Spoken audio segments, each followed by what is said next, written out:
Avez-vous déjà réfléchi au sens du terme « al-mumin », le donneur de sécurité, dans les versets qui traitent de l'homicide involontaire ou intentionnel d'un mumin? Introduction, l'énigme coranique qui a dérouté de nombreux lecteurs. Lorsque nous entendons le mot « iman », nous pensons immédiatement à une croyance intime, un acte du cœur entre l'être humain et son Seigneur, un sentiment intérieur, une conviction que seul Dieu peut connaître.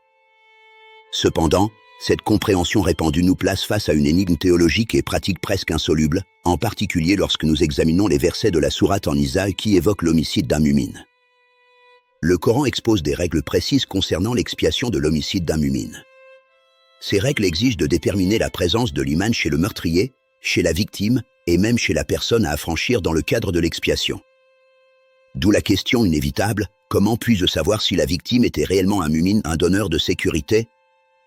Comment appliquer une loi divine avec certitude si elle repose sur une condition impossible à vérifier, la connaissance de ce qui se trouve dans les cœurs, que seul Dieu connaît? Nous nous retrouvons dans un labyrinthe juridique et pratique. La sortie pourrait résider dans une réévaluation radicale du sens même du mot. L'iman n'est pas une croyance intérieure, mais un acte de sécurisation visible de tous. Le cœur de l'argument réside dans la compréhension que l'iman, dans ce contexte, est un concept transitif, une action qui dépasse l'individu et affecte autrui. Ici, l'iman n'est pas une croyance intérieure confinée au cœur. C'est un processus actif par lequel on accorde sécurité et paix à ceux qui nous entourent. Il s'agit d'un comportement observable, évaluable par tous et non d'un sentiment intime impossible à détecter. Ce sens apparaît dans les gestes les plus simples de la vie quotidienne. Lorsque nous marchons dans une rue ou entrons dans un marché, nous avançons avec confiance parce que chacun accorde à l'autre un espace de sécurité. Cette sécurité collective constitue l'expression pratique de l'iman en tant que comportement social et non comme simple conviction individuelle. Résoudre l'énigme, comment identifier le véritable mumin? Cette nouvelle définition du mumin, l'individu pacifique, non agressif, résout entièrement le problème pratique évoqué plus haut. Alors qu'il est impossible de déterminer la croyance intérieure d'une personne, il est très simple d'évaluer son comportement visible. Il n'est plus nécessaire de sonder les cœurs. Il suffit d'observer l'état de la victime avant sa mort. Était-elle une personne pacifique, vivant en sécurité parmi les autres?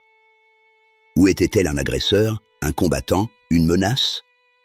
Si la personne marchait dans son chemin en sécurité, alors elle est un mumin, un donneur de sécurité, et les règles coraniques s'appliquent.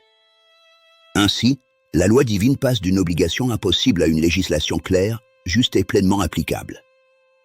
L'expiation de l'homicide involontaire devient parfaitement cohérente. Avec cette compréhension, les détails de l'expiation mentionnés dans le verset 92 de la sourate An-Nisa deviennent limpides. Le problème ne réside pas seulement dans l'identification de l'iman de la victime, mais aussi dans l'expiation elle-même, affranchir un coup croyant, un coup mumin. Comment savoir si la personne affranchie est mumin au sens doctrinal? Le problème impossible se répète. Mais lorsque mumin signifie individu pacifique, tout devient clair. Si la victime appartient à votre communauté, l'expiation consiste à affranchir un coup mumin, une personne pacifique, et à verser une compensation financière à sa famille.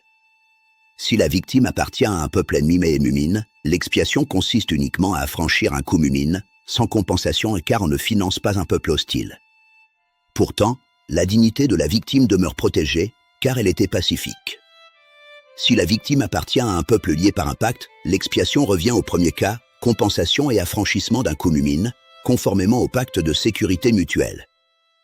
La sévérité de la peine pour l'homicide volontaire, protéger toute vie pacifique. Lorsque nous abordons l'homicide volontaire, la portée du concept devient encore plus profonde. Tuer intentionnellement un mumin ne signifie plus tuer quelqu'un partageant votre croyance.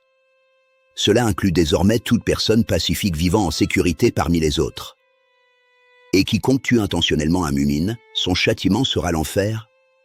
Cette sévérité souligne que porter atteinte à un individu pacifique revient à porter atteinte à l'ensemble de la structure sociale de sécurité en parfaite harmonie avec le principe coranique, quiconque tue une âme, c'est comme s'il avait tué toute l'humanité.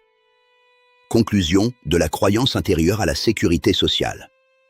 Redéfinir le mumin comme un comportement visible de sécurisation, plutôt qu'une croyance intérieure indémontrable, ouvre la voie à une compréhension plus profonde et plus opérationnelle des textes coraniques. La religion cesse d'être une simple conviction individuelle pour devenir une responsabilité sociale active. Cette compréhension nous confère une responsabilité immense, l'iman n'est plus une déclaration verbale. c'est une sécurité que nous créons, assumons et protégeons. C'est un appel adressé à chacun de nous, individus et communautés, à devenir des sources de sécurité et de paix dans nos sociétés. Ainsi seulement accomplissons-nous l'essence de l'iman voulu par Dieu. Extrait des recherches sur l'iman transitif par Dr Khaled Al-Said Hassan. Merci pour votre attention.